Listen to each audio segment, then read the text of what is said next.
merci pour votre présence malgré les difficultés climatiques.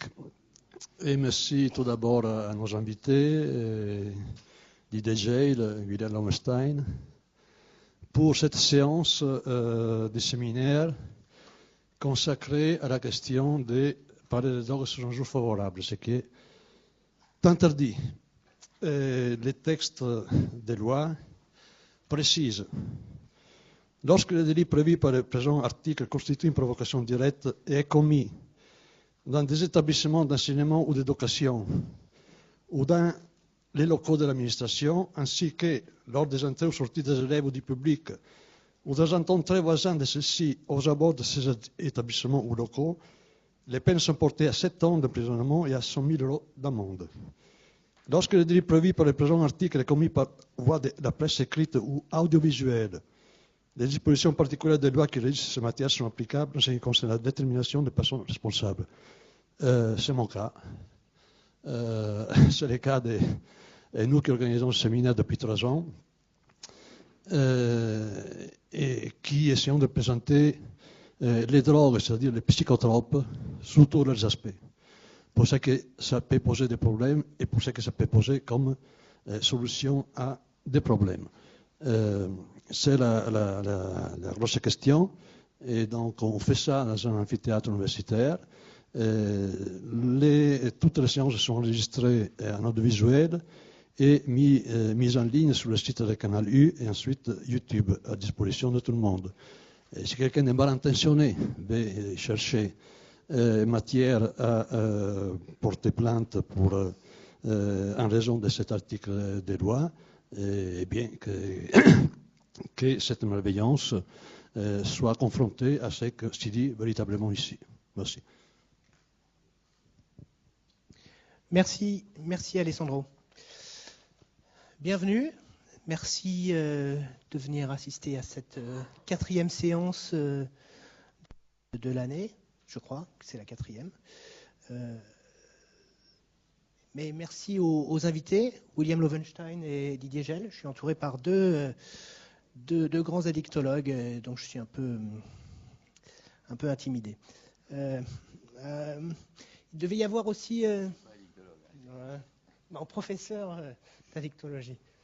Il devait y avoir aussi Ivana Obradovic qui est vice-directrice de l'OFDT, mais elle s'est foulée la cheville ce matin en glissant et donc elle ne peut pas être avec nous.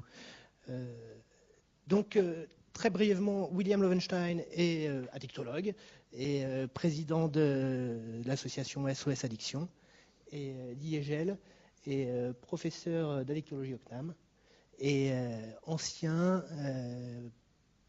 président de ce qui était à l'époque la MILT, qui est aujourd'hui la MILDK.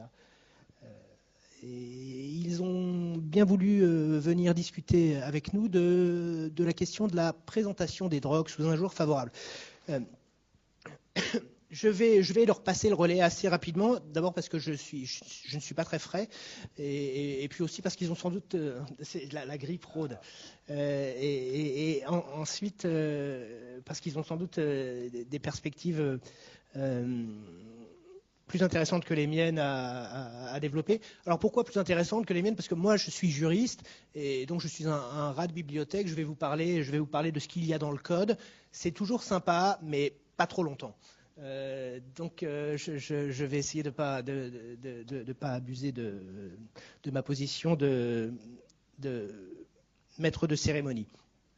Alors, le thème traité aujourd'hui a une dimension juridique forte. Mais de manière générale, la question des drogues est surdéterminée par la prohibition aujourd'hui.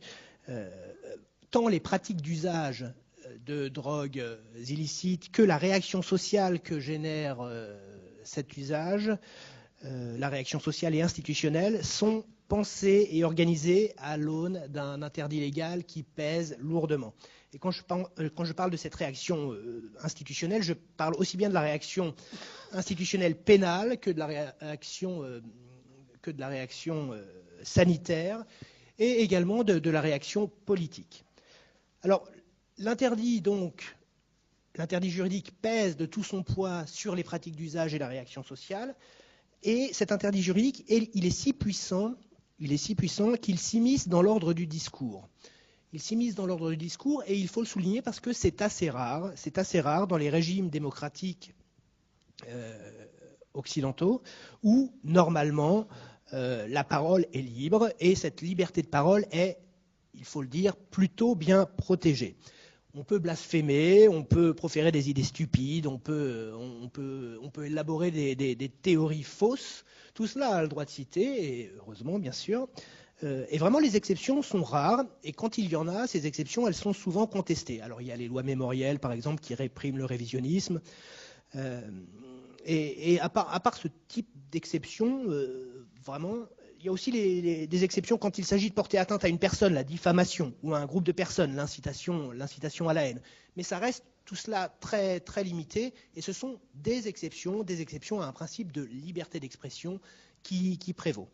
Donc, à part ces quelques exceptions, on peut raconter à peu près n'importe quoi, et les gens ne s'en privent pas, comme on le constate tous les jours. Et c'est pour le mieux, donc, du moins si l'on adhère au principe de notre modernité politique. La liberté d'expression, elle vient de loin. Je peux vous citer l'article 10 de la Déclaration des droits de l'homme et du citoyen, que je dois avoir quelque part, par ici. Où est-elle? Voilà. Toute personne a droit à la liberté d'expression. Ce droit comprend la liberté d'opinion et la liberté de recevoir ou de communiquer des informations ou des idées sans qu'il puisse y avoir ingérence d'autorité publique et sans considération de frontières. Le présent article n'empêche pas les États de soumettre les entreprises de radiodiffusion, de cinéma ou de télévision à un régime d'autorisation. Ce n'est pas la Déclaration des droits de l'homme et du citoyen, c'est l'article 10 de la Convention européenne des droits de l'homme. À l'époque de la Déclaration des droits de l'homme et du citoyen, bien sûr, la télévision n'existait pas. Donc, l'article 10 de la Déclaration des droits de l'homme, c'est « Nul ne doit être inquiété pour ses opinions, même religieuses, pourvu que leurs manifestations ne troublent pas l'ordre public établi par la loi. » Article 11, « La libre communication des pensées et des opinions est un des droits les plus précieux de l'homme. Tout citoyen peut donc parler, écrire, imprimer librement, sauf à répondre de l'abus de cette liberté dans les cas déterminés par la loi. » Je pourrais également évoquer la Déclaration universelle des droits de l'homme, qui n'a pas valeur contraignante en droit français, mais qui est un texte dont le poids symbolique est extrêmement fort. Je pourrais également évoquer l'article 11 de la Charte des droits fondamentaux de l'Union européenne. Bref, les textes fondamentaux de notre régime juridique, de notre ordre juridique, attachent à la liberté d'expression un poids très, très important. Alors, cette liberté, elle est bien protégée dans notre ordre juridique, elle est assez bien protégée. Je dis assez bien parce qu'il y a des limites, et notamment il y a une limite en matière de stupéfiants. Dans le domaine des drogues, cette liberté d'expression trouve sa limite, et elle le trouve dans l'article L3421-4 du Code de la santé publique. Et Alessandro l'a évoqué, mais je vais le relire parce que les juristes travaillent avec des textes et ces textes, même s'ils sont courts, ont une importance particulière puisque ce sont eux qui vont déclencher la mise en œuvre de la violence légitime que détient l'État. Et donc le texte a un poids et il faut bien le saisir dans toute son articulation. Alors je vous lis les deux premiers paragraphes de cet article. La provocation au délit prévu par l'article L3421-1 ou à l'une des infractions prévues par les articles 222-34 à 222-39 du Code pénal. Alors, c'est un renvoi à un autre texte, à deux autres textes. Donc, d'une part, l'article 3421-1 vise l'usage de stupéfiants, et d'autre part, les articles 222, 34 et suivants du Code pénal visent toutes les activités de détention, cession, production, en bref, le trafic de stupéfiants. Donc, la provocation au délit d'usage ou au délit de trafic, alors même que cette provocation n'a pas été suivie des faits, ou le fait de présenter ces infractions sous un jour favorable, est puni de 5 ans d'emprisonnement et de 75 000 € d'amende. Est punie des mêmes peines la provocation, même non suivie des faits, à l'usage de substances présentées comme ayant les effets de substances ou plantes classées comme stupéfiants.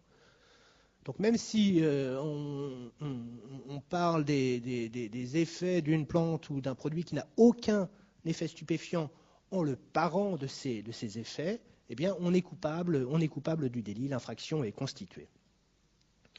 Alors, cet article L 3421-4 du Code de la santé publique, il incrimine donc la provocation à l'usage et sa présentation sous un jour favorable. Je vais me concentrer sur l'usage plutôt que sur les activités de trafic. Et d'abord un mot sur la provocation, parce que c'est essentiellement cette catégorie qui est utilisée par les juridictions, l'incrimination de la présentation sous un jour favorable étant d'un usage, d'une utilisation plus malaisée. Donc cette provocation, c'est une notion qui est relativement fréquemment utilisée par les tribunaux, et donc la jurisprudence l'a en partie définie. La jurisprudence, pour les non-juristes, c'est la somme des décisions de justice qui viennent préciser le sens de la loi quand celle-ci n'est pas forcément très claire. Eh bien, cette provocation à l'usage, elle n'implique pas nécessairement d'aide matérielle à l'usage, mais elle inclut, par exemple, la publicité commerciale. Elle inclut aussi le fait de présenter les bienfaits du cannabis dans une publication. Et si vous mettez à disposition du public une publication qui présente les bienfaits du cannabis, le cannabis n'a aucun bienfait, bien sûr, mais si vous présentez cette publication au public, alors vous pouvez, et il y a des décisions de justice qui vont en ce sens, vous pouvez faire l'objet d'une condamnation pénale et donc d'une peine de prison allant jusqu'à 5 ans d'emprisonnement. Jusqu'à 5 ans. Bon, alors, il faut préciser qu'on ne va pas généralement 5 ans en prison pour ça. Le plus souvent, ce sont des peines d'amende ou des peines de prison avec sursis. Mais l'épée de Damoclès est bien là. Alors, l'interprétation de la provocation a été singulièrement élargie par la jurisprudence et en fait, je regrette un peu parce que j'ai récupéré tout un paquet de décisions de justice et comme d'habitude, je me suis dit je vais avoir le temps de tout décortiquer et de faire une synthèse brillante en l'espace d'une demi-journée et c'est pas possible parce que ça part dans tous les sens. La jurisprudence a cet aspect toujours foisonnant où à chaque fois on a des histoires diverses et variées et essayer de systématiser tout cela, c'est compliqué. Alors il y a par exemple l'histoire de cette publication qui se voit refuser la possibilité de bénéficier du régime favorable en termes fiscaux ou en termes de distribution pour les organes de presse parce qu'à un moment il y a un article qui porte sur le cannabis, donc on l'exclut des régimes juridiques favorables, enfin préférentiels pour les médias. Il y a ces diverses boutiques où on vend des pipes à eau ou bien des t-shirts avec des feuilles de cannabis qui font l'objet de poursuites et où, selon l'humeur des juges et selon la qualité de leur motivation, on aboutit ou bien à des relax ou à des condamnations. Il faut bien comprendre que on a affaire là à une matière juridique qui est à la fois une matière de fond, où on se pose la question, où les juges se posent la question de la réalité de la provocation, et aussi où les problématiques de forme, de procédure, eh bien, interfèrent en permanence sur le résultat du jugement. Assez compliqué à synthétiser, puisque parfois on a des décisions de justice qui apparaissent extrêmement rigoureuses et qui vont condamner des gens pour le simple fait d'avoir j'en ai un bon exemple, vendu des cartes postales représentant une seringue et portant la mention en gros caractères LSD j'aime. Voilà, cassation, 9 janvier 1974. L'infraction est constituée. Le délit, je vous en donne quelques autres. C'est de ça qu'est fait la matière juridique, de ces petites histoires. Le délit de provocation à l'usage de stupéfiants n'exige pas que l'auteur de l'infraction ait un intérêt personnel dans les opérations concourant à l'usage de stupéfiants. Il vise seulement à interdire toute incitation à la consommation, quelle qu'en soit la forme.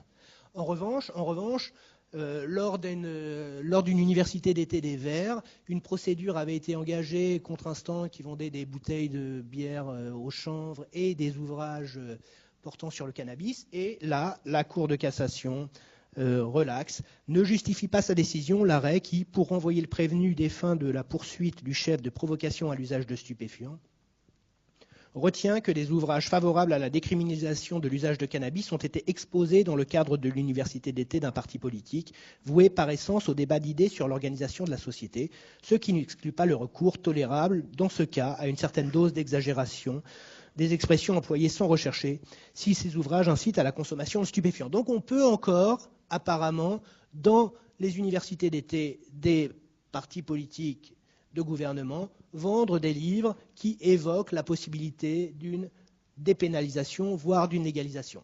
La Cour de cassation navigue un peu ainsi à vue entre les affaires qui lui tombent entre les mains. Et selon le cadre et selon les juges, forcément, une jurisprudence se dessine petit à petit, mais elle reste pour l'instant assez floue. Ce qu'on peut dire, c'est que le risque pénal et le risque contentieux sont bien réels, même si cette répression, mais comme la répression d'usage, elle est extrêmement aléatoire et elle ne concerne qu'un nombre de cas très limité, eh bien, ça peut arriver. Ça peut arriver. Alors, il y a une autre infraction qui est à mes yeux encore plus problématique, c'est celle de présentation sous un jour favorable. Sachant que celle-là, elle a un côté encore plus choquant au regard de ce que au regard des principes de liberté d'expression tels qu'ils sont exprimés dans les différents textes fondamentaux de notre ordre juridique. Mais avant d'insister sur cette contradiction qui existe entre la liberté d'expression et cette présentation sous un jour favorable, je voudrais insister sur le fait que quand on étudie la jurisprudence, on voit bien que la différence entre provocation à l'usage et présentation sous un jour favorable est assez mouvante. Je m'attendais à voir plus de contentieux sur la présentation sous un jour favorable, et ce que l'on constate, c'est que les juges, sans doute conscients de la difficulté d'utiliser cette catégorie, préfèrent utiliser le délit de provocation alors même que ce dont on parle, c'est de la présentation sous un jour favorable. Quand on a des boutiques qui vendent des t-shirts avec des feuilles de cannabis et des livres qui évoquent les bienfaits thérapeutiques de cette plante, on a tendance à penser qu'on est plus là dans une incitation, dans une présentation sous un jour favorable. Eh bien non, les juges souvent retiendront le délit de provocation. Ça permet de se couvrir parce que, je vais y revenir dans un instant, la présentation sous un jour favorable est juridiquement une infraction dont il n'est pas certain qu'elle soit conforme à notre Constitution et aux divers traités internationaux que la France a ratifiés.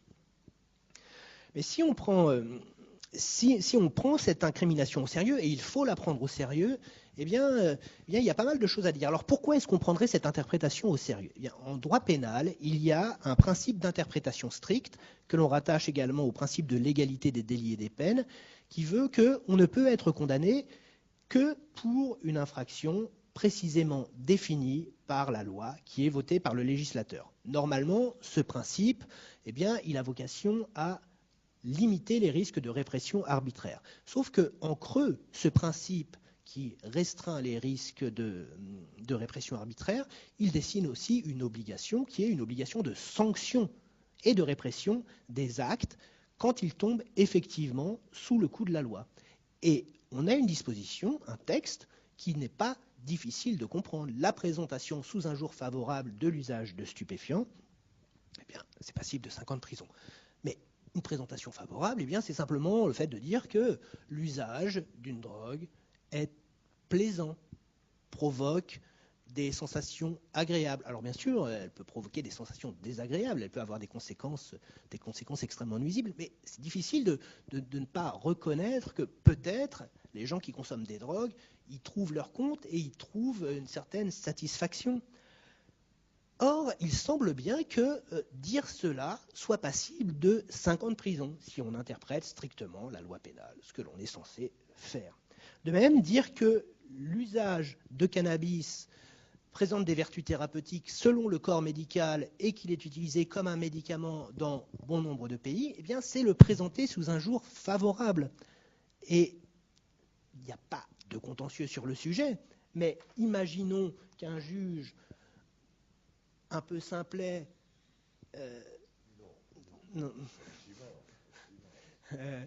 soit saisi d'une affaire où on décrive l'état de la littérature scientifique en matière de cannabis thérapeutique, eh bien, il est en droit et il a même le devoir de sanctionner. Alors, peut-être qu'il prendra en compte des circonstances atténuantes, mais il a le devoir de sanctionner l'infraction lorsqu'elle est constituée.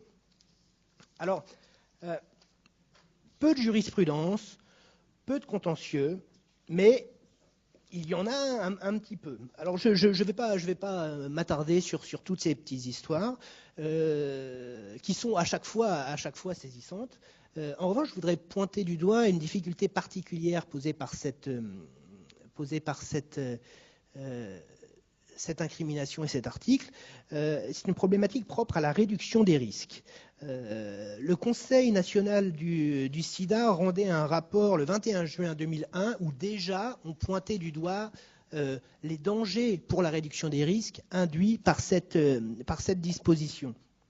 Et dans ce rapport, eh bien, le Conseil proposait que la formulation de l'article L. 3421-4 du délit de présentation sous un jour favorable de l'usage soit abandonnée, alors tout en préservant la stricte prohibition de la provocation à cet usage, mais avec cette idée que, bien, si on ne peut pas présenter les drogues sous un jour favorable, on ne peut pas faire de réduction des risques, parce que la réduction des risques, elle requiert une forme de vérité dans le discours sur le plaisir que génèrent les produits, et si on ne peut pas parler de cela, eh bien l'effort de réduction des risques, il est largement neutralisé.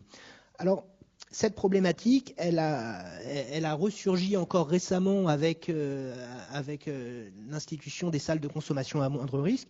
Et plutôt que de supprimer l'article en question, la stratégie du législateur, ça a été plutôt d'opérer par voie d'exception en créant des immunités au bénéfice des acteurs de la réduction des risques qui, eux, lorsqu'ils agissent en tant qu'acteurs de la réduction des risques, ne peuvent pas se voir incriminés à ce titre. Mais c'est assez tardif. Et avant cela, avant qu'on ait créé cette immunité, eh bien, le danger existait, mais il était en fait minoré parce que dans les circulaires, qui ont une valeur juridique moindre, mais qui déterminent néanmoins les comportements des agents institutionnels sur le terrain, les circulaires prévoyaient que bon, il fallait pas exagérer, il fallait adopter une certaine marge de tolérance sur ces questions-là.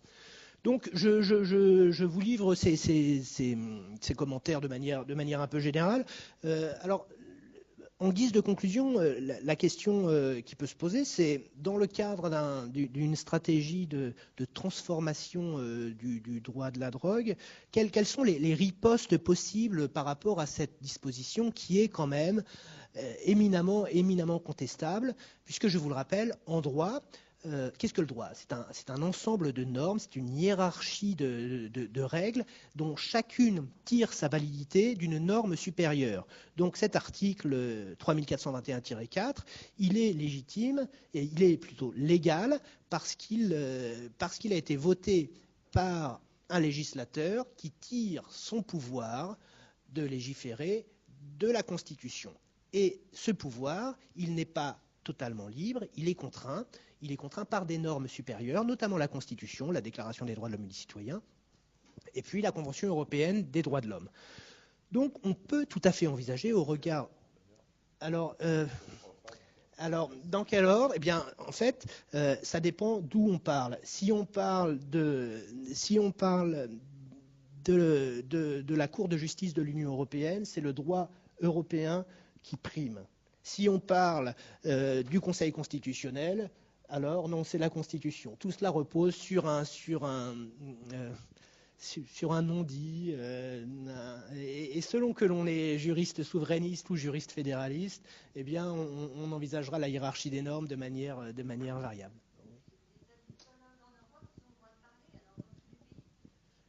Oui. Je crois qu'on peut le dire. Et même en France, ils ont le droit de parler parce que, effectivement, s'ils se faisaient poursuivre, on pourrait, devant le juge, revendiquer l'application de la Convention européenne des droits de l'homme qui prime sur le Code de la santé publique.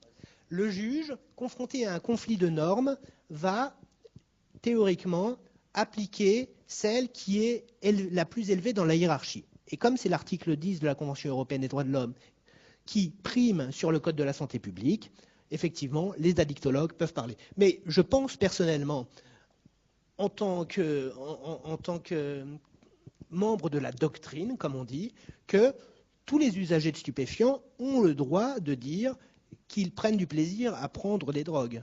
Parce que cet article 10, il vaut non seulement pour les addictologues, mais il vaut pour tout le monde. Simplement, eh bien, tant qu'il n'y a pas de contentieux et de décision de justice qui vient confirmer mon opinion, ça n'est qu'une opinion juridique à laquelle on pourrait opposer d'autres opinions, notamment celle qui voit dans l'article 10 certes un principe de liberté d'expression, mais un principe de liberté d'expression qui n'est pas absolu et qui, laissez-moi retrouver cet article 10, prévoit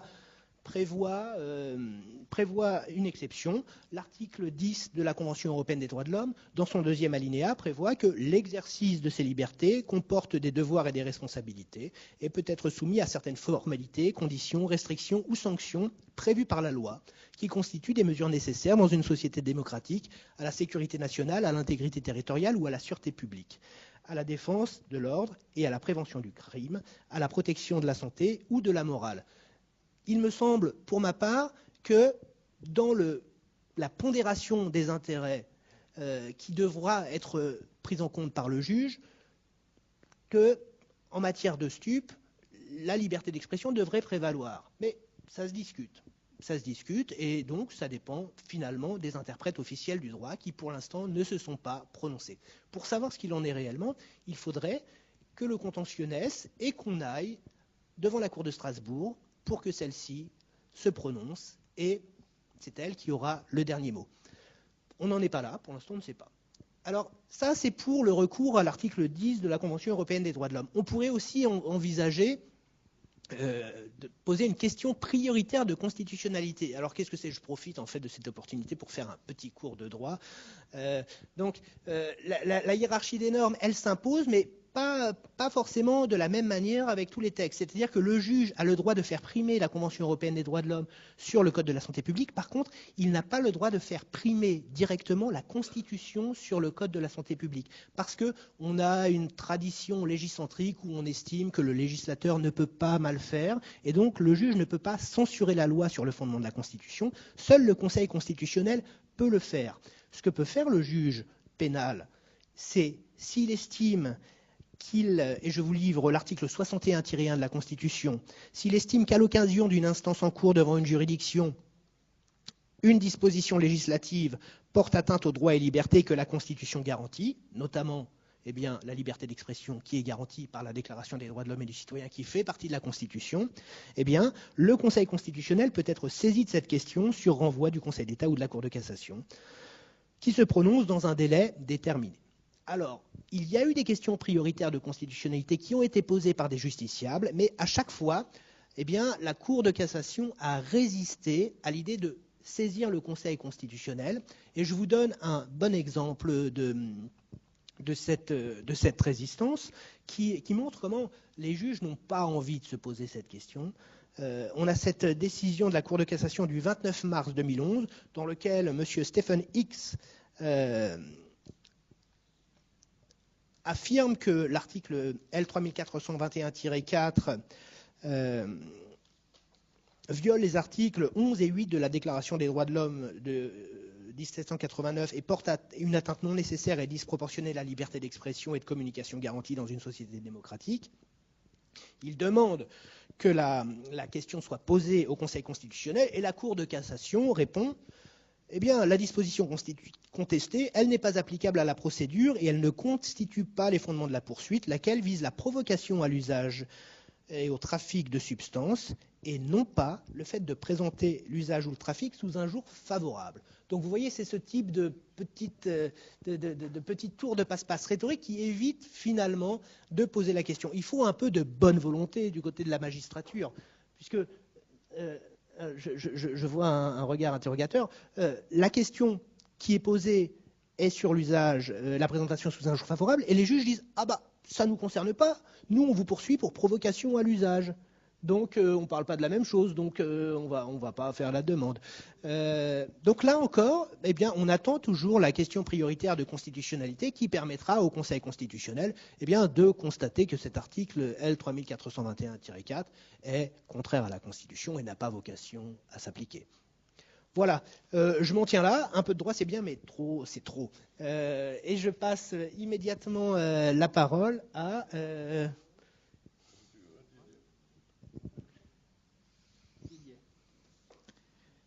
Ben merci, merci Renaud. Moi, comme William, je pense qu'on est très impressionnés, hein, parce que c'est c'est tout à fait passionnant. Donc merci Alessandro Stella d'organiser ces rencontres. Merci à Renaud d'avoir invité. Donc moi je suis dermato-vénérologue, donc pas addictologue, mais je me suis un petit peu intéressé aux drogues dans ma vie. Et je voudrais rebondir sur ce qui est le sujet sur la présentation des drogues sous un jour favorable. Pour revenir un petit peu sur... je crois... Si, ça marche, non? Hein? Oui. Donc ça, je le rends. Cet article avait été discuté lors de la préparation de la loi de 1970 et avait fait l'objet de beaucoup de débats à l'Assemblée nationale. On peut retrouver d'ailleurs assez facilement les échanges et beaucoup d'élus, et notamment des élus médecins, disaient mais c'est très difficile, c'est un vrai problème pour la prévention si on ne peut pas parler des drogues aussi sous un jour favorable, parce qu'on ne peut pas parler que des drogues que sous un jour défavorable. Et à cette réunion de préparation de la loi de 70 était présent le gouvernement. C'était la secrétaire d'État à la santé, mademoiselle Dienesch, qui était là. Et mademoiselle Dienesch a dit « Mais écoutez, les drogues, c'est mauvais. Les drogues, ça rend malade. Et qu'est-ce qu'on va faire face aux problèmes de santé induits par les drogues? On va soigner les gens. Et on va les soigner gratuitement. Eh bien, il est un peu normal qu'on pénalise ceux qui consomment des drogues et ceux qui provoquent à l'usage ou qui présentent sous un jour favorable. Et donc, on pense qu'il faut... le gouvernement tient absolument à cet article. Finalement, les députés, comme beaucoup au cours de l'histoire de cette loi, on laissait faire. On dit, ok, on laisse faire. Et puis, même si les médecins élus, les médecins députés ont dit, mais ça va vraiment être un frein à la prévention, on dit, on s'arrangera au cas par cas. En gros, hein, les juges... pardon. Et donc c'est passé. Je crois que cet article est également, tu l'as dit un peu Renaud, un frein au cannabis thérapeutique. Parce que le cannabis thérapeutique, qui a souvent été vu comme un peu une porte d'entrée à la légalisation, hein, on s'est toujours un petit peu méfié de cette... Kouchner avait essayé de lancer des protocoles de cannabis thérapeutique. Beaucoup de réticence de la part des médecins, et aucun de ces protocoles n'est allé jusqu'au bout. Non. Et quand on discute même aujourd'hui avec des spécialistes de la douleur, moi je l'ai fait, des centres antidouleurs, ils sont extrêmement réticents par rapport au cannabis thérapeutique, qui ne fait pas partie de leur arsenal, que pour certaines maladies rares, mais relativement... et on a l'impression qu'il y a eu un peu une contamination de cet article de présentation sous un jour favorable, une contamination dans le monde médical qui fait que finalement ça donne une mauvaise image à ce possible médicament cannabis à usage thérapeutique, et qu'il y a une grande réticence. Alors, ce qui est assez intéressant, c'est qu'on n'a pas vu la même chose pour la morphine. Parce que les médecins antidouleurs et les médecins maintenant plus généralement utilisent facilement des dérivés morphiniques pour lutter contre la douleur. Or la morphine est un stupéfiant a été même classé stupéfiant bien avant le cannabis. Je pense que la différence, c'est que les premières utilisations de la morphine, c'était comme traitement antidouleur. C'est ultérieurement que la morphine a été détournée pour des usages non médicaux. Alors que pour le cannabis, initialement, le cannabis a été, peut-être on peut retrouver des textes dans la médecine chinoise qui ont prouvé utiliser des dérivés des cannabis contre la douleur, mais l'utilisation thérapeutique du cannabis est venue un peu postérieurement à l'utilisation qu'on connaît en France du cannabis à partir des années 70. Donc, bon, c'est une explication, il y en a peut-être d'autres, mais ça, on pourra peut-être en discuter. Toujours est-il que il serait quand même intéressant en France de développer à nouveau des essais sur le cannabis. Les Américains l'ont fait beaucoup.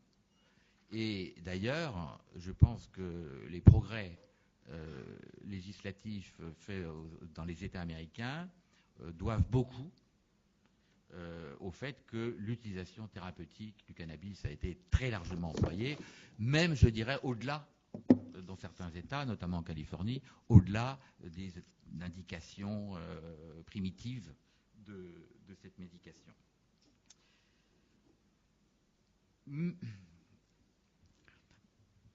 Je me permets de parler un tout petit peu d'un autre article qui est quand même assez majeur de la loi 70.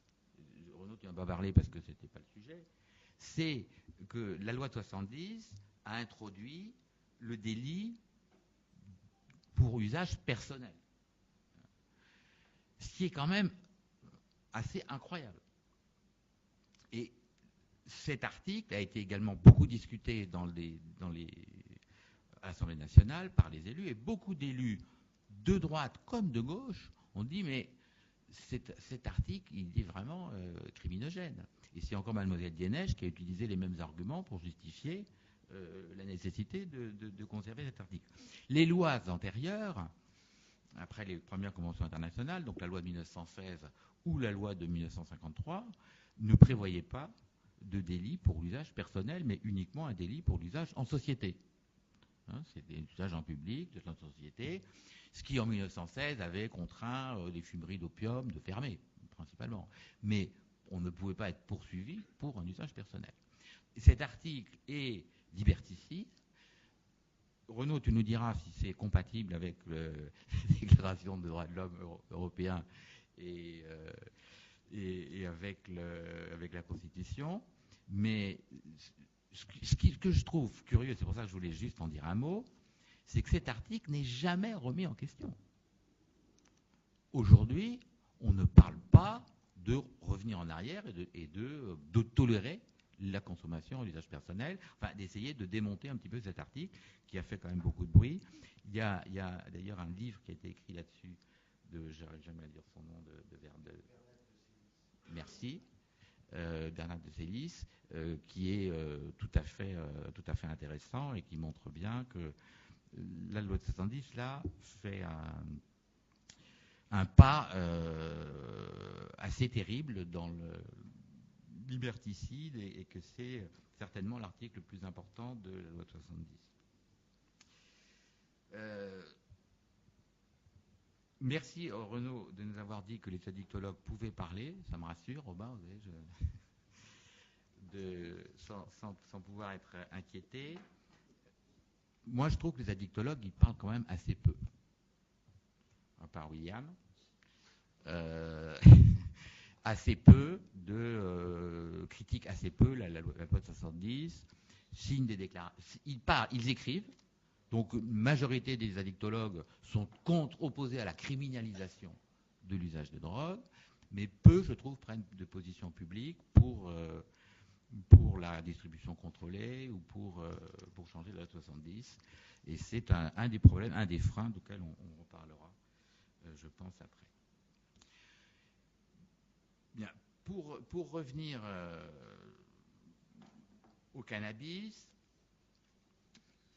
même si les derniers chiffres d'escapade que vous avez sûrement vu là, cette semaine, puisqu'on en a beaucoup parlé dans la presse, qui montre une diminution de la consommation de cannabis chez les jeunes, dans la dernière étude qui doit être de 2016 comparée à celle de 2010, qui est, je dirais, un peu un épiphénomène, et que c'est une diminution relativement faible, mais qui a été très médiatisée. Hein, Pardon ? Vous connaissez Escapade ? Non.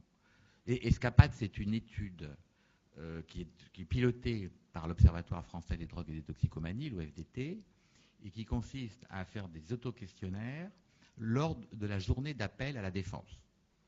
Donc, vous voyez, là, ils ont un public captif, ils ont tous 17-18 ans, ils n'ont rien à foutre pendant une journée, et du coup, par période, on leur donne un questionnaire et ils remplissent. Alors, évidemment, c'est de l'autodéclaration, certainement, certaines consommations ne vont pas être avouées, mais peu importe, ce qui est intéressant, c'est comme l'étude est refaite tous les 4 ans, ce qui est intéressant, c'est de voir la progression de l'étude, et c'est une source quand même d'enseignement. Donc on a vu que globalement, cette étude qui est faite depuis une dizaine d'années montrait une augmentation des consommations, et là, il y a une baisse des consommations qui est modérée. Bon, il n'empêche que depuis 1990 ou depuis 2000, mais déjà 1990, on voit qu'en France, les consommations augmentent régulièrement. Et je voulais porter le diaporama, mais vraiment la courbe, elle est ascendante. Et même s'il y a quelquefois un petit pic qui descend, la courbe monte. Que les teneurs en THC augmentent énormément. Et continue d'augmenter. Les teneurs en THC, la THC c'est le principe actif du cannabis, que l'autoculture se développe de manière extrêmement importante en France et que la production française augmente, particulièrement la production d'herbes. Les saisies augmentent et les violences dans les quartiers augmentent. Donc je dirais que toutes les courbes sont en augmentation, en contradiction, même si les données ponctuelles d'Escapade montrent une petite baisse chez les jeunes de 17 ans.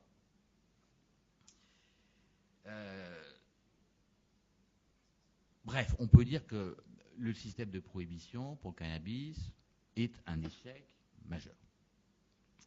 Et face à ça, les choses n'avancent pas beaucoup.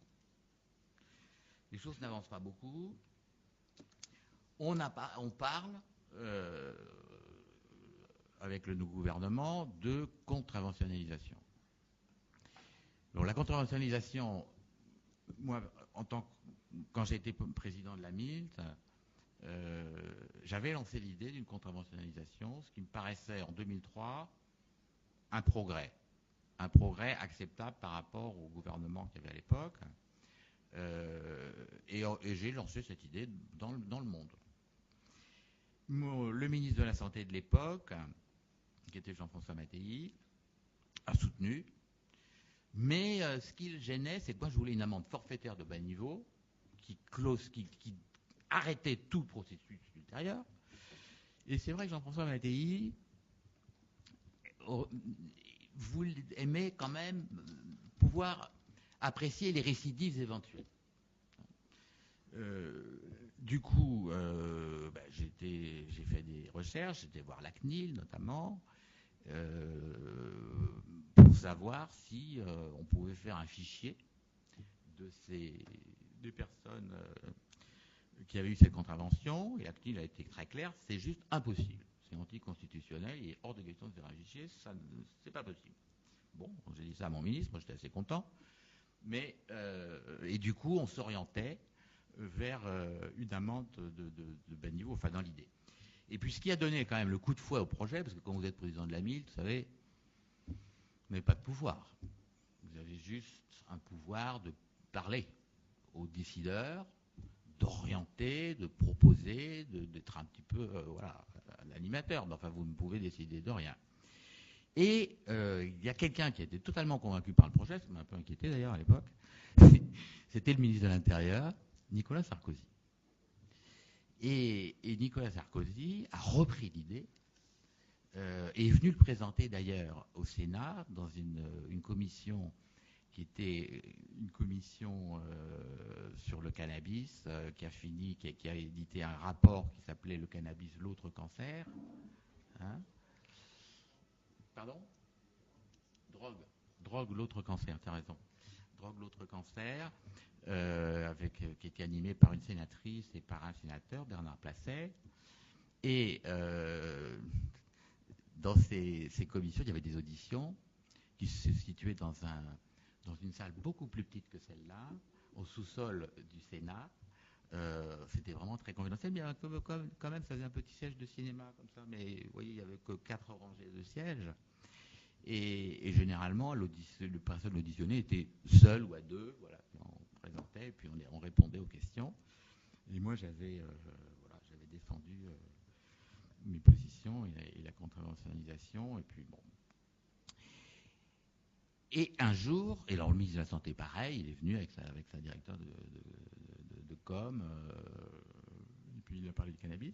Et le jour où Sarko est venu, il est venu avec 50 journalistes. L'amphi était plein, on ne pouvait même pas rentrer. Et il a fait une grosse déclaration pour la contre-conventionnalisation. Donc, moi j'étais très, très content, parce que quand vos idées sont reprises par un ministre qui avait le poids de Sarkozy à l'époque, c'était assez génial. Et donc, gros articles partout. Et dans la foulée, réunion de ministres à Matignon, avec le Premier ministre, et puis les principaux ministres concernés, dont le ministre de l'Intérieur, le ministre de la Justice, le ministre de la Santé, le ministre des Affaires étrangères, enfin un petit nombre de ministres. Et on décide de lancer le chantier. Lancer le chantier, c'est Sarkozy d'ailleurs qui fait l'introduction, puis donne la parole au ministre de la Santé. Bon, le Premier ministre qui était Raffin à l'époque, il dit on va changer la loi au boulot. Et on dit qui va lancer le projet? Et là, c'est Sarkozy qui dit la loi 70, c'était Boulard qui avait lancé le projet. Bon, donc Jean-François, c'est toi. Ah, c'est toi qui vas lancer le projet, voilà. Et donc, il est demandé à la MILT de préparer le projet de loi et de faire tous les arbitrages interministériels nécessaires. Nous étions le 23 juin 2003. Et Sarkozy dit oui, mais il fallait vite. Hein. Et donc il est fixé une date, le 15 septembre. J'étais censé rendre la copie avec des scénarios arbitrés, bien sûr, pour cette contraventionnalisation. Je ne vous parle pas de mes vacances de 2003, parce que le 23 juin pour le 10 septembre, ça ne laisse pas beaucoup de temps. Et le 15 septembre, j'étais prêt, et le 16 septembre, réunion interministérielle à Matignon pour décider de la suite. Entre le 23 juin et le 15 septembre, il s'était passé quelque chose en France qui n'avait rien à voir avec la drogue, mais qui avait à voir avec la santé, et qui s'appelle la canicule. Et la canicule, je dirais, a attiré, en fait, on ne parlait plus que de la canicule en septembre. Et le problème des drogues est devenu finalement très, très secondaire. Et vous savez comment ça s'est terminé. Beaucoup de bouleversements, d'abord au ministère de la Santé, plus du tout de priorité de la loi 70, donc les calendriers ont complètement changé, tout le monde était devenu frileux. Du coup, en accord avec Mattei, on a décidé, pour parer au plus pressé, d'introduire la réduction des risques dans la loi, dans le cadre de la loi santé, qui était déjà dans les tuyaux, qui allait sortir. Donc la réduction des risques a trouvé ses lettres de noblesse, dans la loi de santé publique de 2004, avec toutes les déclinaisons des CARU, etc. Et puis la loi de 70, on en parlait de moins en moins. Et in fine, le ministre qui avait essayé d'utiliser des fusibles pour garder sa place a dû quand même partir. remaniement ministériel, et Sarkozy a quitté Beauvau pour aller à Bercy, est remplacé par Dominique de Villepin.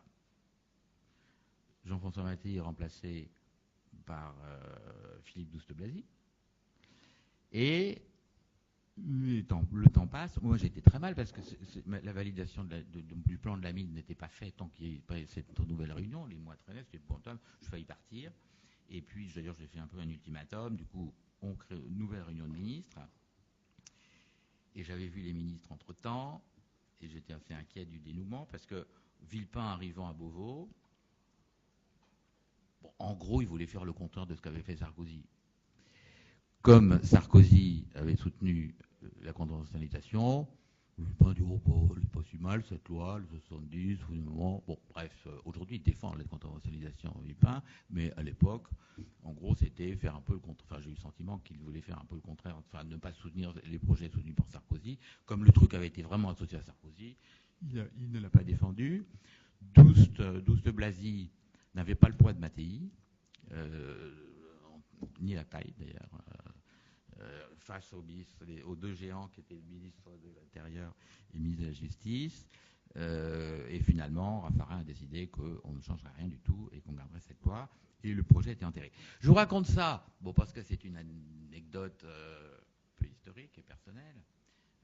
Et qu'en même temps, on voit qu'il y a certains moments où on peut faire bouger les choses. C'était quand même en 2003.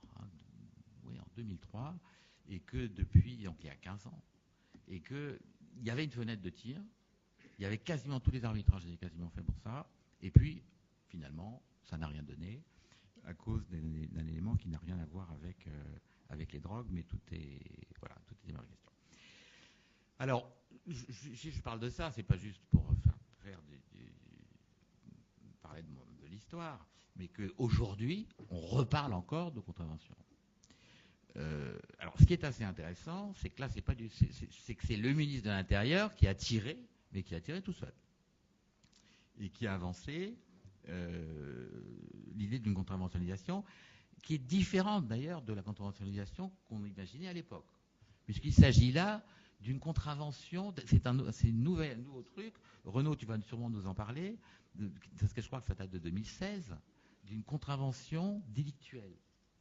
Donc, qui pourrait être forfaitisé, mais qui reste quand même proche du délit et qui peut revenir à un délit assez rapidement. Avec certainement une amende qui sera beaucoup plus élevée que celle qu'on imaginait, qui eût été, en gros, c'était ou 40 ou 135 euros. Bon, évidemment, je militais pour 40. Mais là, je crois que ça va être beaucoup plus important. Et faire des... Bon, bref.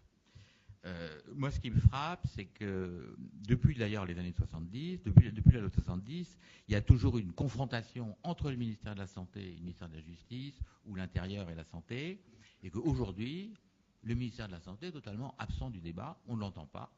On n'entend pas les positions de la ministre, alors que tout de même, c'est avant tout un problème de santé publique et pas un problème de justice et de répression, et que c'est le ministère de l'Intérieur qui dirige absolument tous les débats. Donc je ne sais pas comment se feront les arbitrages, je ne sais pas comment ça va se terminer, mais si c'est pour donner des amendes lourdes qui puissent en plus se transformer en délit, je pense que ce n'est pas un progrès, et je pense que le faire aujourd'hui est un petit peu ridicule quand on voit l'évolution qu'on a dans le monde et qu'on est complètement ringard, et que face à ça, bon. Alors il y a eu un rapport de deux élus, un élu En Marche et un élu LR, et je dois dire que dans le rapport, la première citation, quasiment à la première page, est une très longue citation du professeur Renaud Colson. Donc qui est tout à fait mis à l'honneur dans ce rapport, mais les conclusions n'auraient pas été forcément les siennes.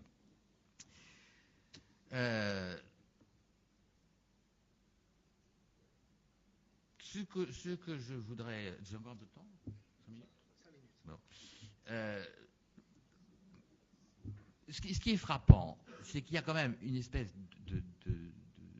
d'immobilisme chez les politiques qu'on ne retrouve pas dans la population générale. Et qu'on ne retrouve pas, d'ailleurs, je trouve quand même que depuis 1 an, 2 ans, un certain nombre de politiques ont changé. C'est la première fois qu'à l'élection présidentielle, on voit plusieurs candidats qui se déclarent ouvertement et très clairement, avec de très bons arguments, contre le cannabis et pour la légalisation, pour la distribution contrôlée du cannabis. C'était le cas de Mélenchon, qui était très très clair là-dessus.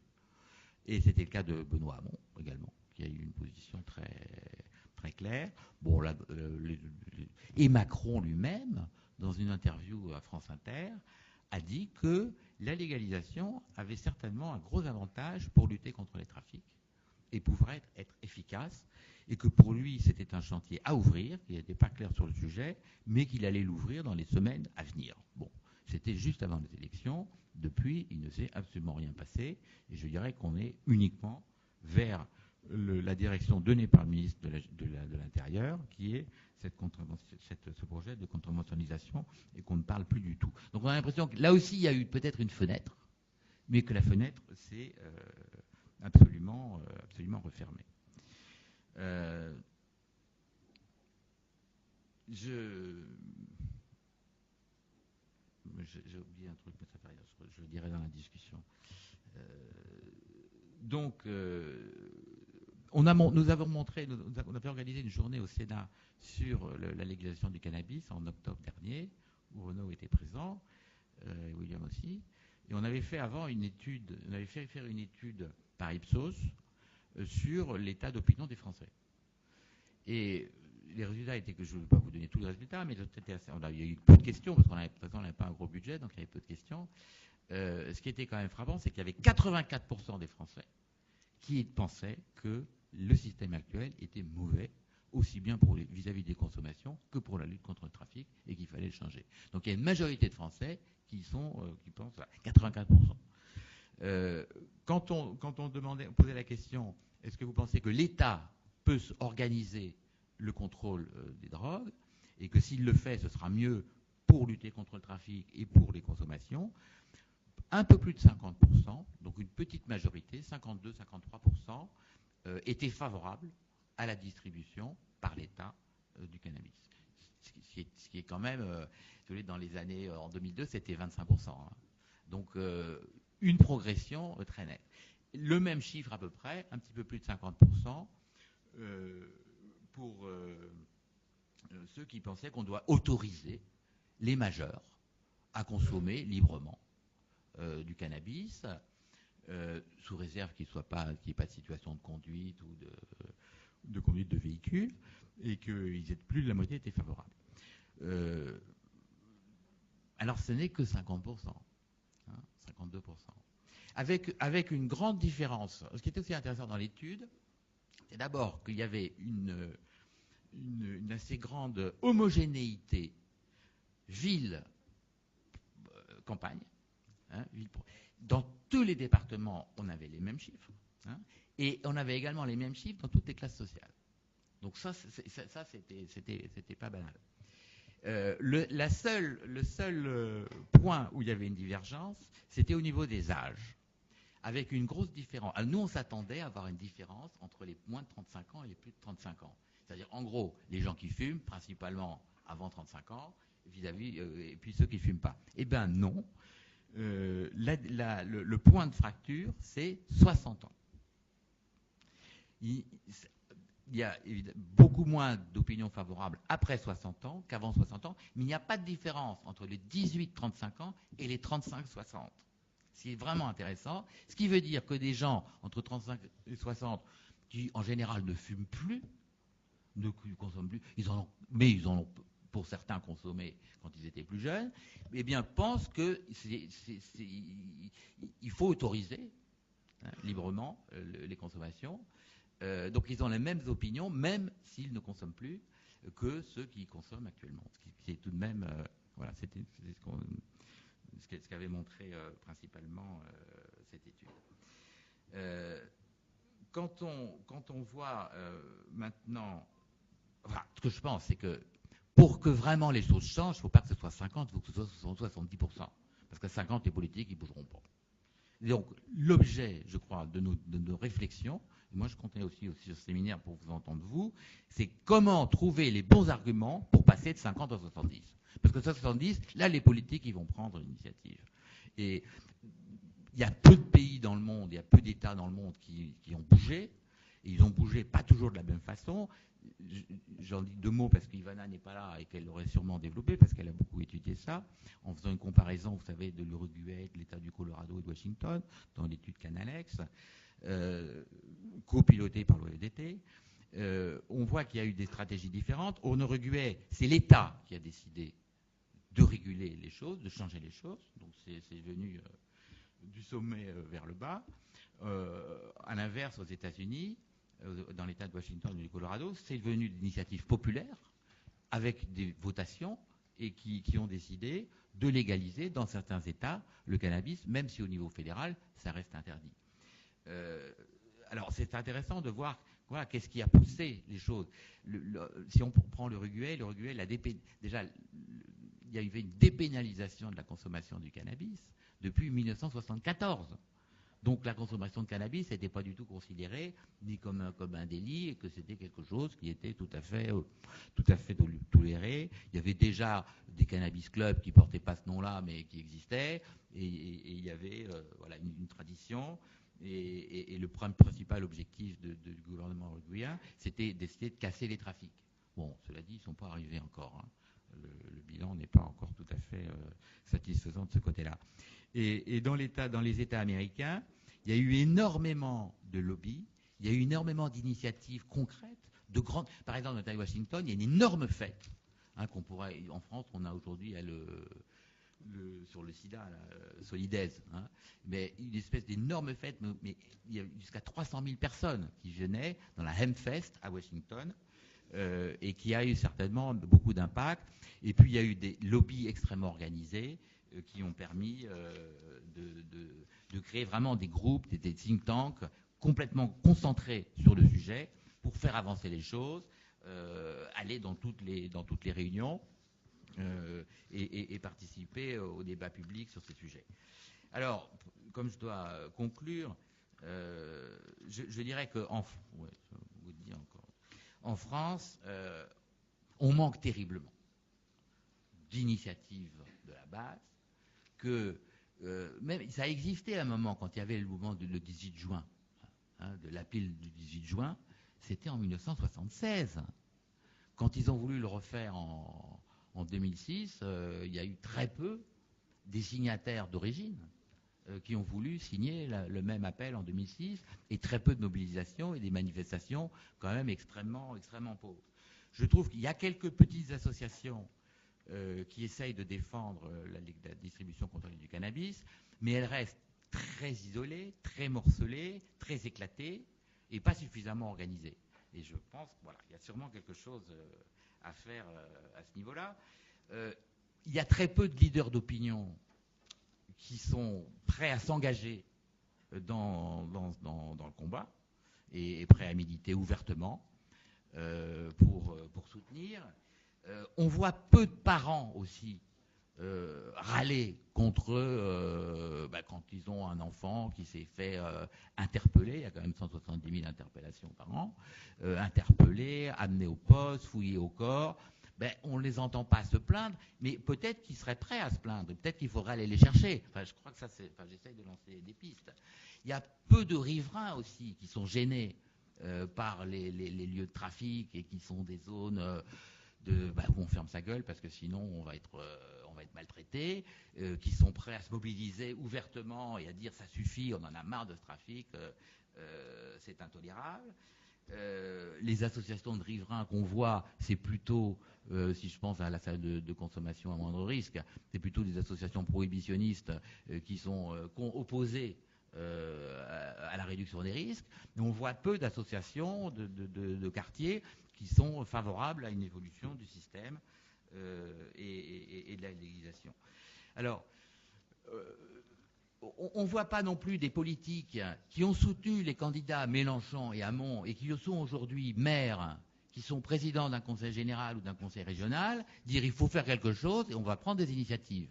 Alors, il y a une raison, c'est qu'il n'y a pas de vraie décentralisation en France, que les régions ou les départements n'ont pas vraiment de pouvoir, les mairies non plus, ils ont des petits morceaux, des petits dossiers à traiter, et qu'il n'y a pas vraiment de gouvernement régional, il n'y a pas vraiment de gouvernement de département. Néanmoins, je trouve que, je disais tout à l'heure que les addictologues parlent peu, je trouve que les élus socialistes qui ont pris position pour la légalisation ont complètement laissé tomber les choses et que, je ne sais pas, il y a peut-être quelque chose aussi à faire de ça.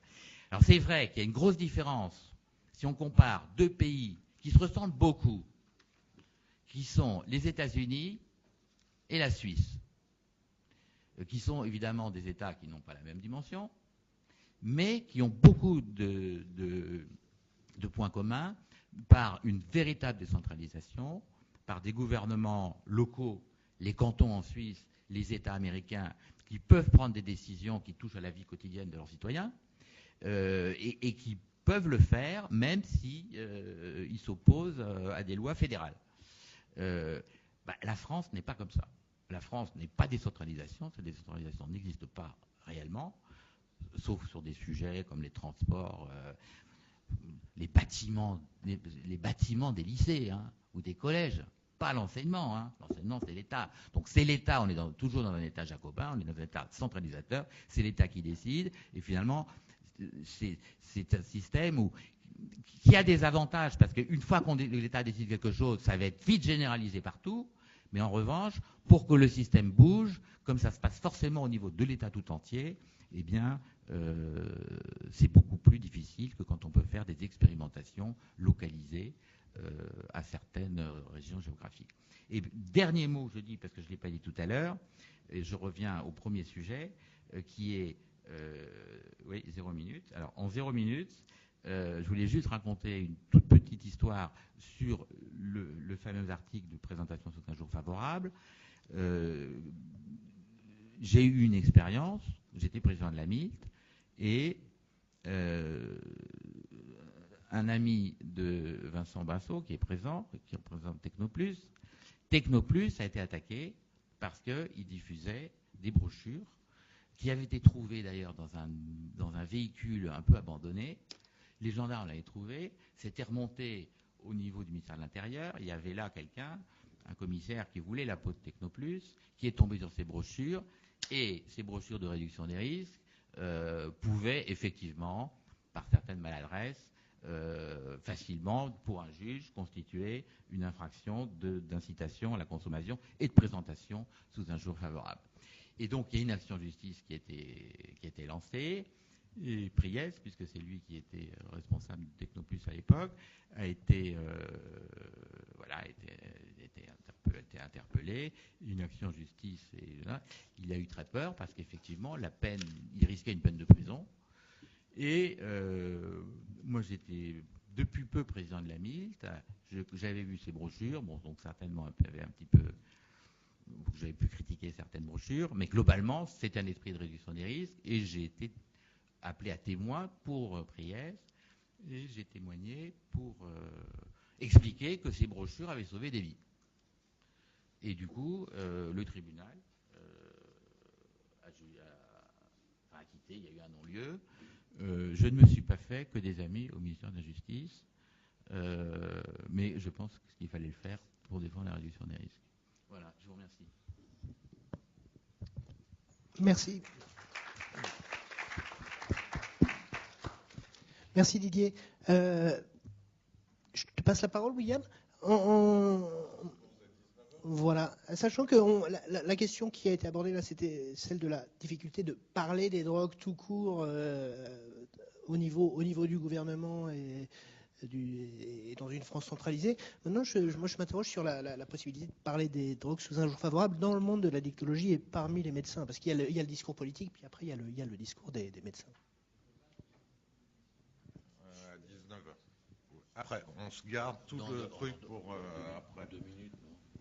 Non, du point de vue timing pour moi 19h. Si tu veux bien. Et puis, un coup de fil, etc. Important. Donc, à 19h, tout le monde, y compris Bertrand, pourra poser les questions qu'il souhaite. Ça te va, une demi-heure? Tu tiens? Bon. Une heure enfin, avec la pause, 50 minutes peut-être, de questions. Bon, merci à tous, évidemment, de votre invitation et déjà de ce que j'ai entendu. Je crois qu'en effet, les médecins n'entendent pas assez de réflexion de justice, de réflexion juridique, que finalement l'articulation santé-justice ou justice-santé est un concept souvent proposé et moins souvent réalisé, ne serait-ce qu'en termes de culture générale.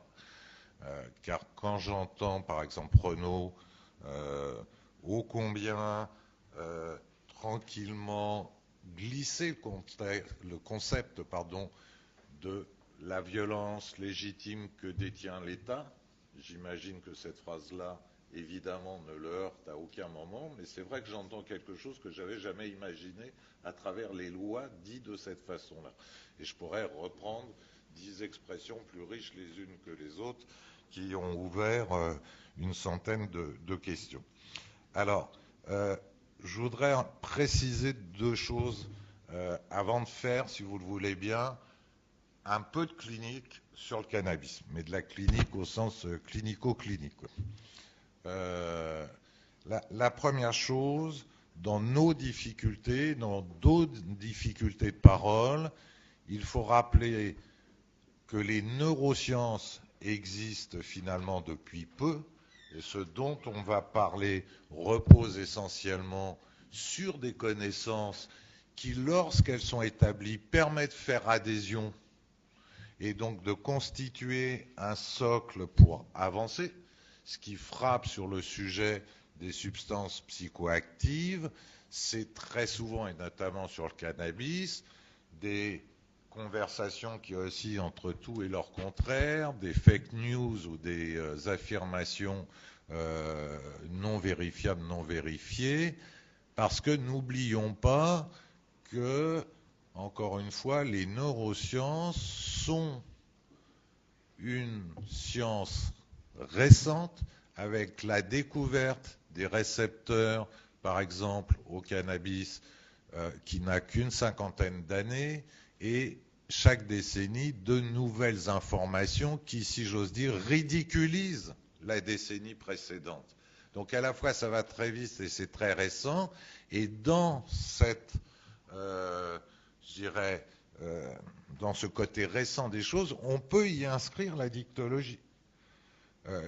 Le mot addiction vous paraît peut-être déjà installé, j'espère qu'il l'est, le mot addictologue également, mais avant la fin, que je ne dise pas de bêtises, des années 90, ça n'existait pas tout simplement, et pour l'instant l'addictologie est encore une sous-branche du magnifique arbre somptueux qu'est la psychiatrie et n'est pas une spécialité reconnue à part entière par notre Conseil national de l'ordre qui a eu à un moment donné le souhait de ne plus reconnaître de spécialité, que ce soit la sidénologie par exemple, tout ce qui s'intéressait au sida, et c'était un challenge énorme, ou plus récemment l'addictologie.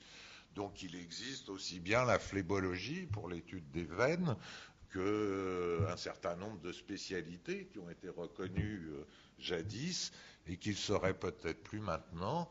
Donc ça n'aide pas à un discours clair, cette absence, si j'ose dire, ancienne, indiscutable de connaissance d'une part, et d'autre part, la difficulté de reconnaissance elle-même de l'addictologie.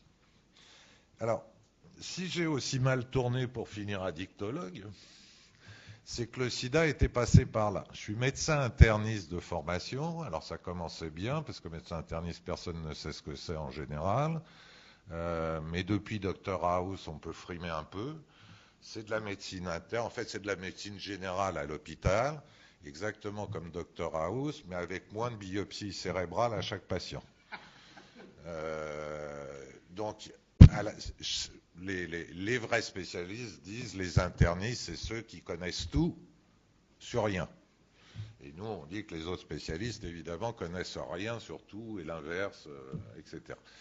C'est vous dire la hauteur des débats, d'ailleurs, parfois, entre mandarins, mais c'est une autre histoire. Toujours est-il que pneumologue et réanimateur de formation, j'ai eu la bonne idée d'être dans un hôpital qui faisait des examens spécialisés dans les explorations pulmonaires à une époque où le sida flambait.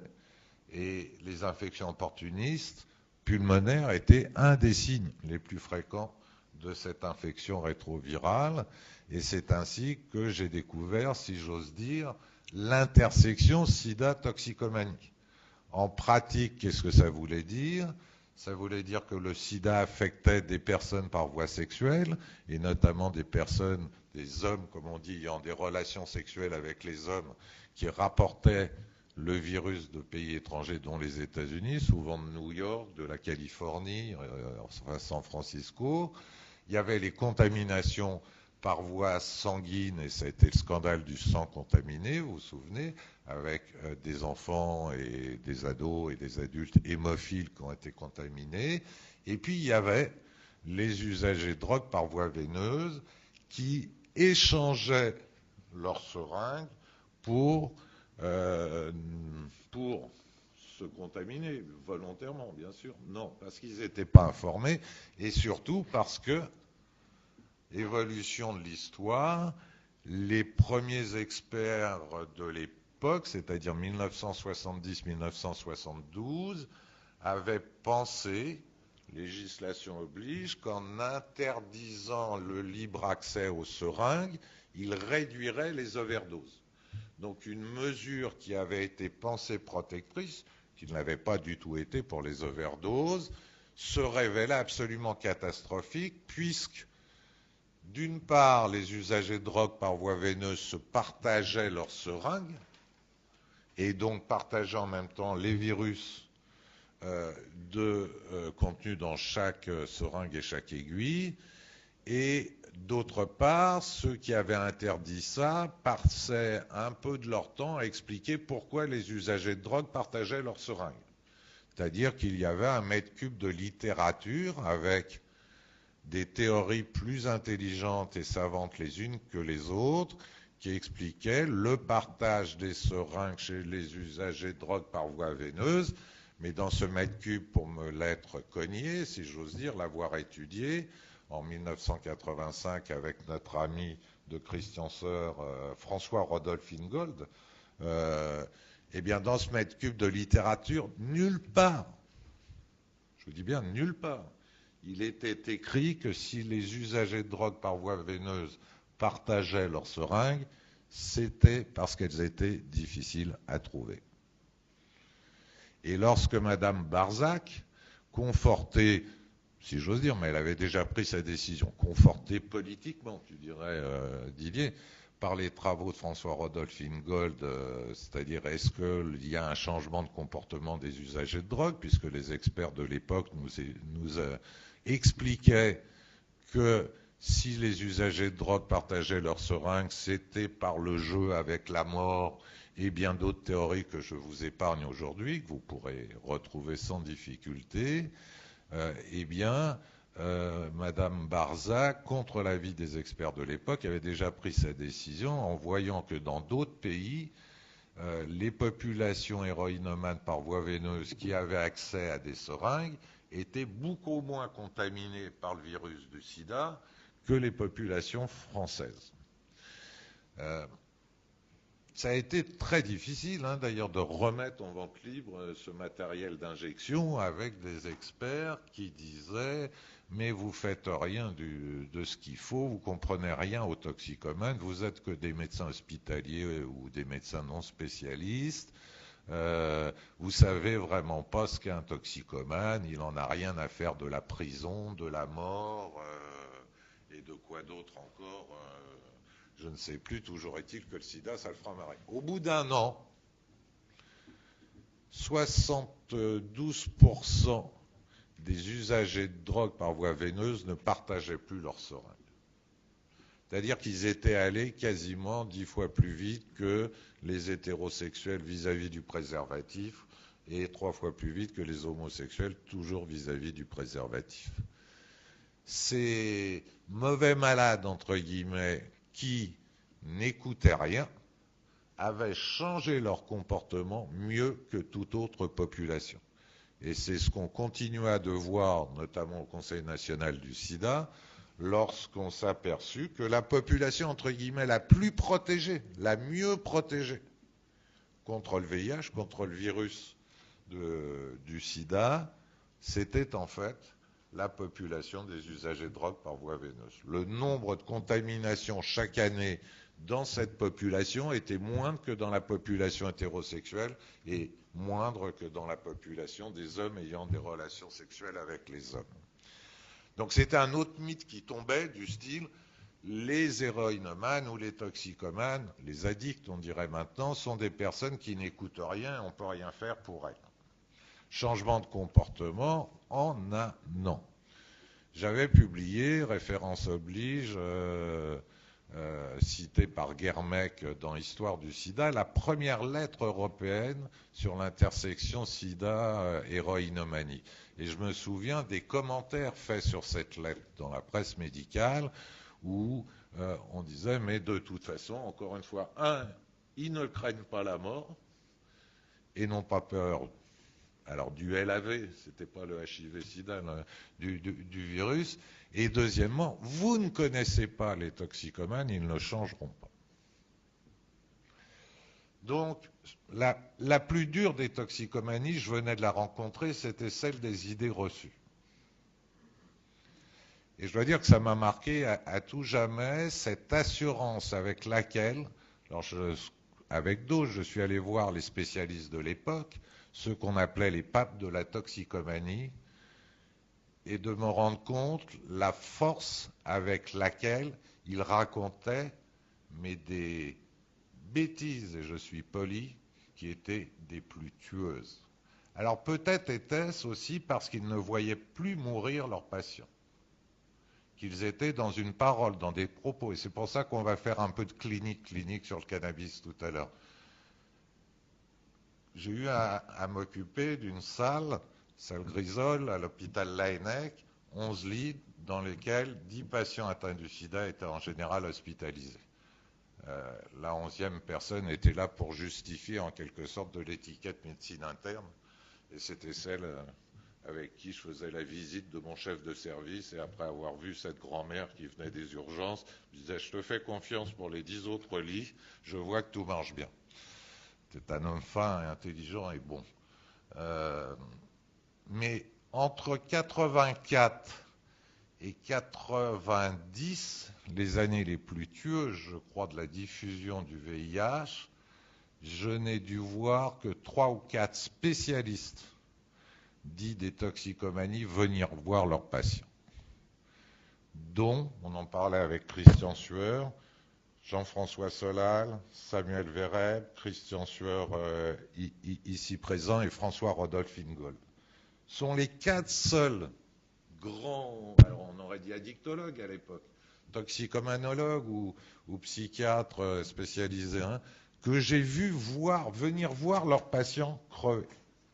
Parce que c'était le cas et c'était pas des morts, vous connaissez pas les morts du sida, c'est trop vieux si j'ose dire pour vous, c'était des morts, déjà des morts à répétition et des morts avec beaucoup d'affections difficiles. Et à l'époque, ce dont je me souviens, c'est finalement ces capacités d'interprétation, d'illumination, dirais-je même, et ce refus de la science. Il y avait sûrement des bonnes raisons, c'est que cette science, elle pouvait être très mandarinale, très rétrograde, très possessive, mais la science, la médicalisation était une crainte manifestement très importante des experts de l'époque. Donc si on parlait du cannabis ou de l'héroïne, on ne parlait jamais cerveau, pour le dire comme ça, au sens neuromédiateur, d'autant que les connaissances n'étaient pas si épaisses que ça, et parfois un peu la clinique. Mais j'ai relu dernièrement le livre La clinique du toxicomane de Claude Lievenstein. C'est une clinique un peu particulière, au sens sémiologique du terme. Donc, on avait du mal à se repérer réellement et d'avoir, encore une fois, un socle. Pour le dire et finir cette période-là,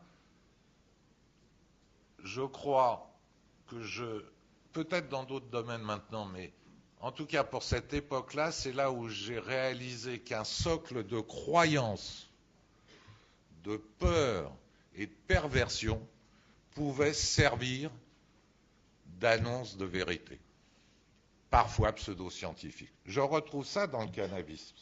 Mais comment ce socle d'approximation, à force d'être travaillé, et peut-être overviewé, je ne sais pas, par une loi qui permettait finalement de dire des choses et pas d'autres, a tenu pendant des décennies, me laisse encore pantois. Ce socle de peur, on va le retrouver dans le cannabis depuis un siècle, quasiment, puisque la prohibition va s'installer pour des raisons qu'on a travaillées, des raisons diverses, avec Bertrand Lebeau aussi, l'article sur prohibition dans SWAPS. Et là, bon, clairement, l'herbe qui qui fait violer les petites jeunes filles blondes, quoi, du sud des États-Unis, c'est un des facteurs. Donc là, les fake news, elles existent terriblement il y a déjà un siècle. Tout ça a bougé. Tout ça a bougé parce que la science, pardonnez-moi de le dire, les neurosciences ont évolué et qu'on est sorti des discussions du bar du commerce ou des discussions de la psychologie des profondeurs. À un moment donné, ça puait vraiment, je vais vous le dire comme ça, la psychomerguez. Vraiment, c'était du grand n'importe quoi et même son contraire. Donc, ça ne veut pas dire qu'il n'y a pas eu des travaux, notamment psychanalytiques, et je pense à Samuel Méran, qui étaient de qualité. Mais ce n'était quand même pas la majorité des travaux, et je suis assez content que la dictologie et les neurosciences, sans tout résoudre, apportent un socle plus solide que ce socle de peur, de croyance ou de fantasme. Parce qu'après, pour parler de jours favorables et si j'ose dire de jours défavorables, dans le cabinet du médecin, ça ne pose aucun souci. C'est même, si j'ose dire, notre règle depuis toujours, puisque le meilleur des médicaments aura toujours des effets secondaires, que la meilleure des cliniques ou des hospitalisations aura toujours des événements indésirables. Donc le pharmacon, qui est ce poison et ce bonheur en même temps, on le manie, mais tranquillement, de plus en plus, de façon transparente, afin de dire, par exemple, ce médicament, oui, va vous apporter ça, mais il y a tel ou tel problème. C'est pour ça que j'aime bien parler d'événements indésirables, plutôt que parfois de risques et de dommages, puisque la plupart des usagers de substances psychoactives, appelées drogues, consomment ces substances pour des événements qu'ils désirent et non pas pour devenir dépendants, infectés ou en prison, pour des événements indésirables. Donc, je dirais, dans l'échange du cabinet, dans protéger, c'est pour ça que je te posais aussi, Renaud, la loi finalement hiérarchique, parce que paradoxalement, le secret médical a une force extraordinaire. Or, il est inscrit dans une législation de santé publique et surtout de tradition. Dans la confidentialité du cabinet, selon l'âge, on va forcément parler des actions favorables des substances psychoactives. Sinon, pourquoi les personnes les prendraient-elles?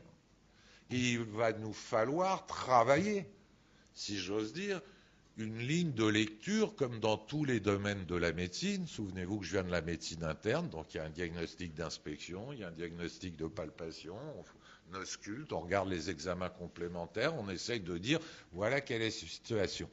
Eh bien avec les substances psychoactives, qu'est-ce qu'on va faire? On ne va pas faire la vie du sujet à chaque sujet. On ne va pas faire l'histoire des drogues depuis l'Antiquité.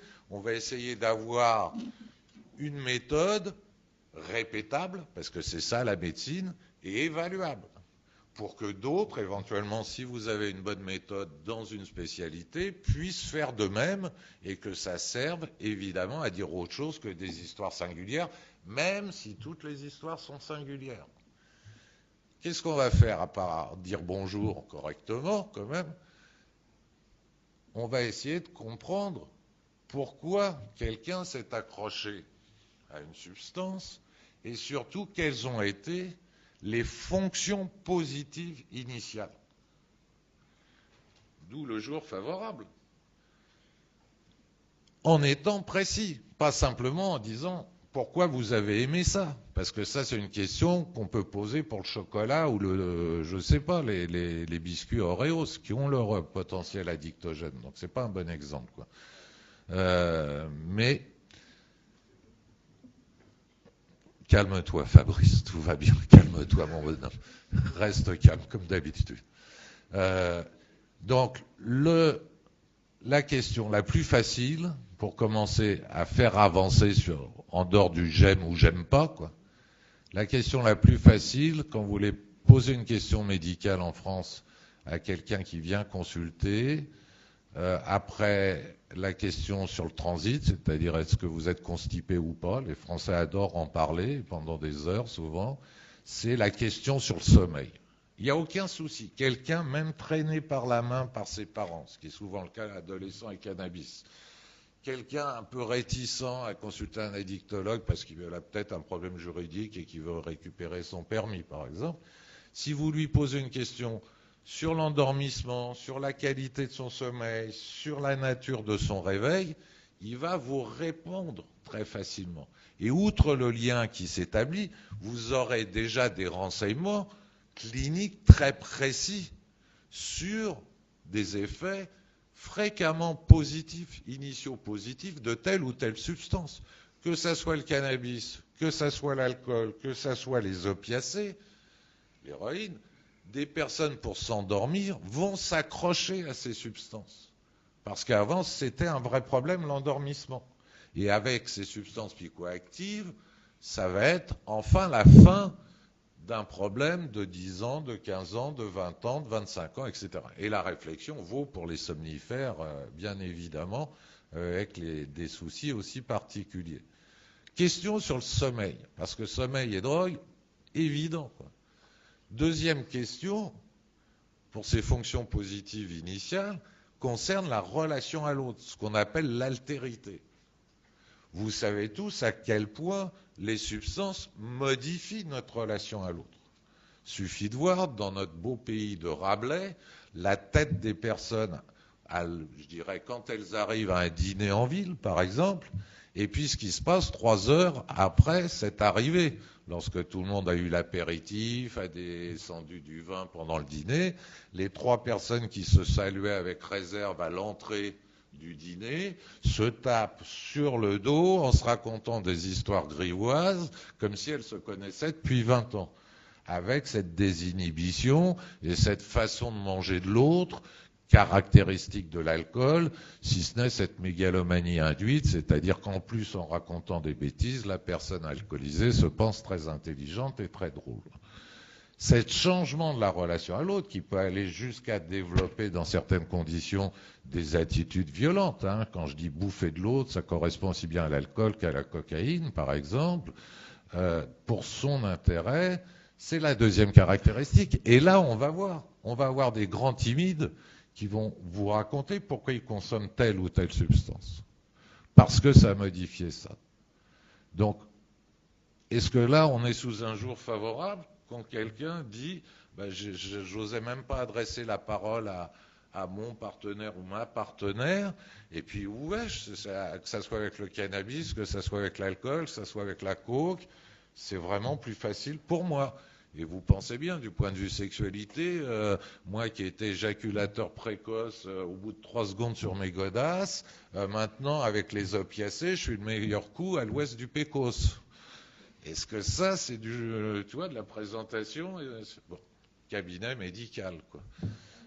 Donc, entre le sommeil, le non-dit sur sexualité et drogue, hein, très longtemps.